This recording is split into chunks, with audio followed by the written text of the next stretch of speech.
A gente tem que começar mesmo falando de Elon Musk versus Alexandre de Moraes.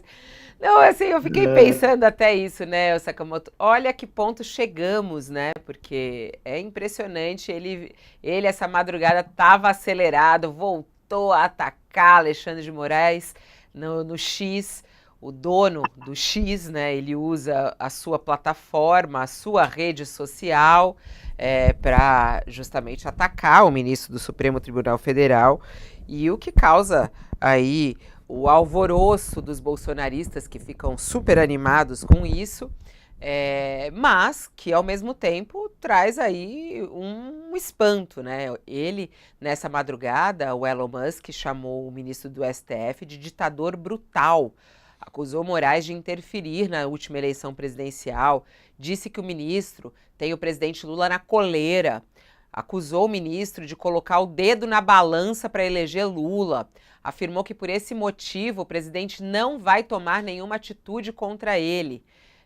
Também escreveu que Moraes deveria ser julgado pelos seus crimes, afirmou ainda que vai tirar os funcionários da rede social do Brasil, que precisa procurar um lugar seguro para eles.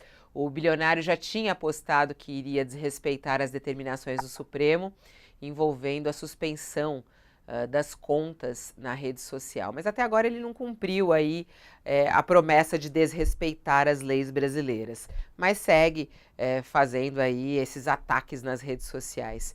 O que isso importa, hein, ô Sakamoto? Como é que você analisa aí esse novo passo de Elon Musk?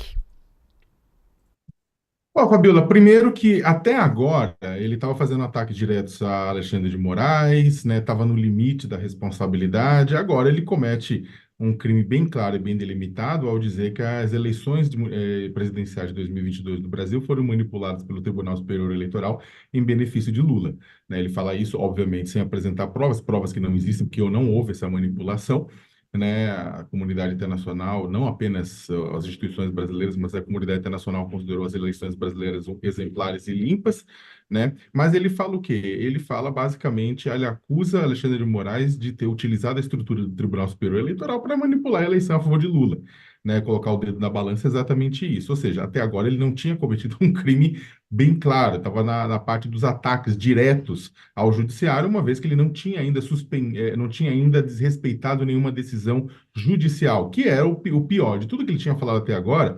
Ele pode os ataques, tudo isso, mas isso na verdade ele pode discutir. Mas a questão do pior de tudo que ele tinha ameaçado era descumprir decisão judicial. E sabemos que numa democracia republicana, decisão judicial se critica, judicial se lamenta, decisão judicial se recorre delas, mas se cumpre. E ele basicamente prometeu descumprir, não fez isso ainda, mas ele comete um crime ao dizer que ao acusar, né, o presidente do tribunal e, portanto, o próprio tribunal de manipular as eleições de 2022, né? Então, isso ele acaba escalando ao cometer um crime, né, acusar as eleições de manipulação.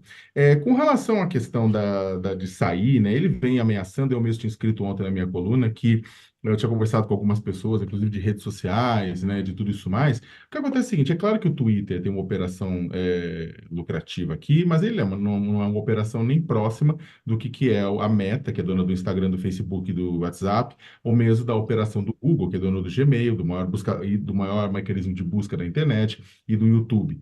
Então, o que acontece? Há uma percepção internamente no próprio Twitter de que ele está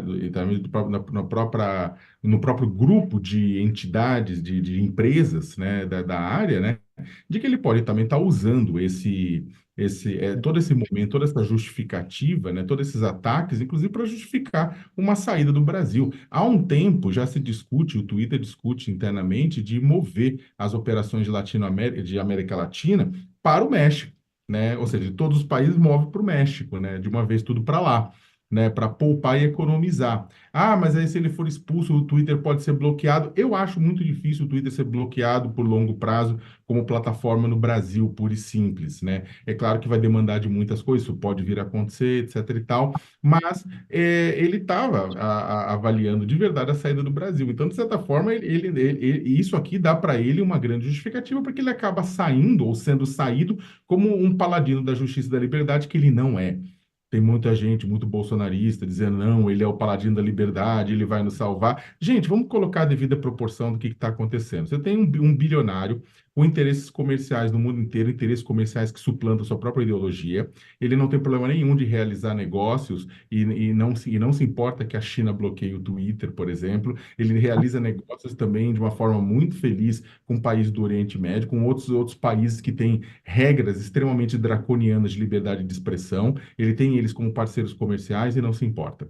Né, ele não, inclusive, há relatórios da União Europeia mostrando que depois que o Musk comprou o Twitter, a quantidade de mentiras e desinformação que atrapalha a liberdade de expressão, elas não são características, eles não são exemplo de liberdade de expressão, pelo contrário, todo esse ruído, toda essa sujeira atrapalha a liberdade de expressão porque atacam e aviltam quem está tentando fazer um debate claro na internet, e isso aumentou em uma quantidade muito grande, o bullying, o ódio, a intolerância. A própria plataforma, no ano passado, ela foi uma das mais preocupantes no que diz respeito aos ataques nas escolas. Lembra dos boatos? Então, você tinha grupos e grupos e grupos de jovens e de adultos que se reuniam utilizando a plataforma para promover ataques e mortes nas escolas. Então, não estamos falando de liberdade de expressão, estamos falando de libertinagem, né, em torno do ódio. E isso acontece. Então, o que acontece? Você não tem um bilionário paladino da justiça, você tem uma pessoa que tem interesses econômicos, que são os mais variados, que em vários lugares do mundo ele se comporta, ele enfia a liberdade de expressão dele no bolso, enquanto ele negocia economicamente. Há interesses. Ele está querendo ajudar o Bolsonaro? Menos, né? Eu acho que tem interesses econômicos, eu acho que tem interesses políticos pensando na eleição norte-americana, isso aqui como um grande laboratório de um processo eleitoral nos Estados Unidos também, né?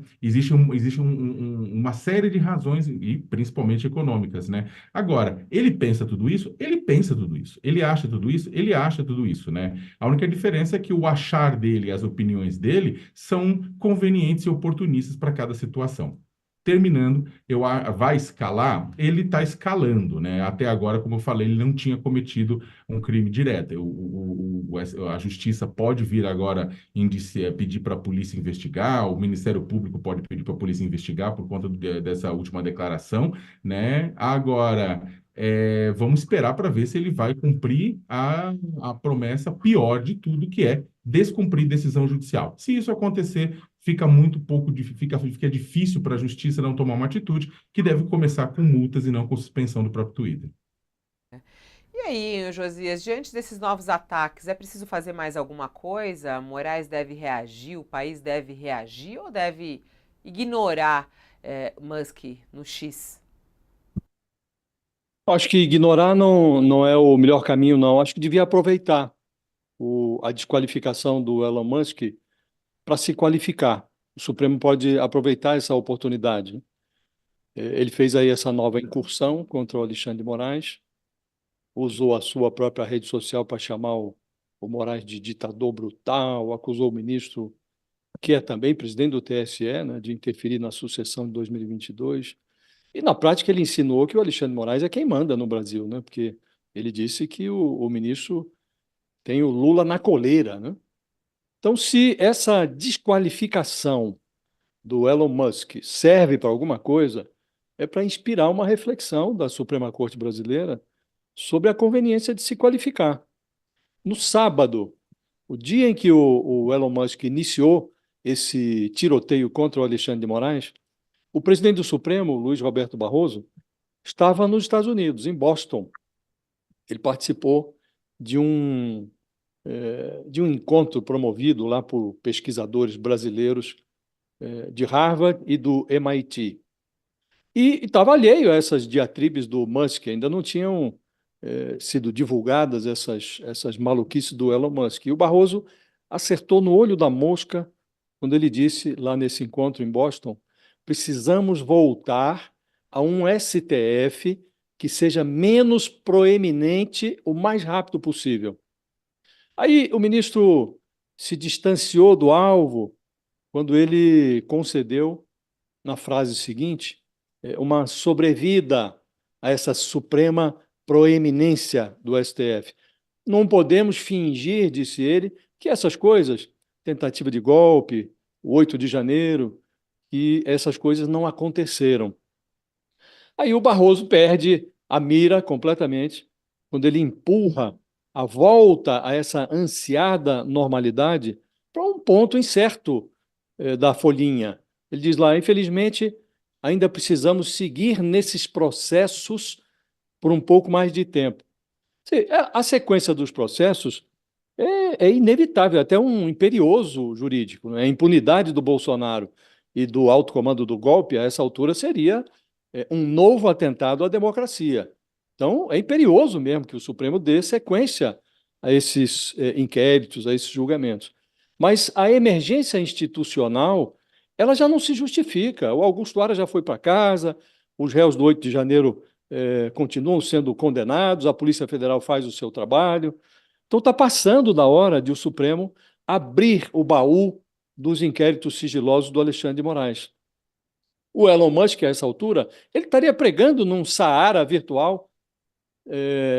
Se já estivesse exposta à luz do sol, a relação de todos os bolsonaristas que o Alexandre de Moraes desligou da tomada, a fundamentação que levou às exclusões desses personagens das redes sociais, um lote de boas justificativas para manter os perfis fora do alcance dos seus donos por tanto tempo.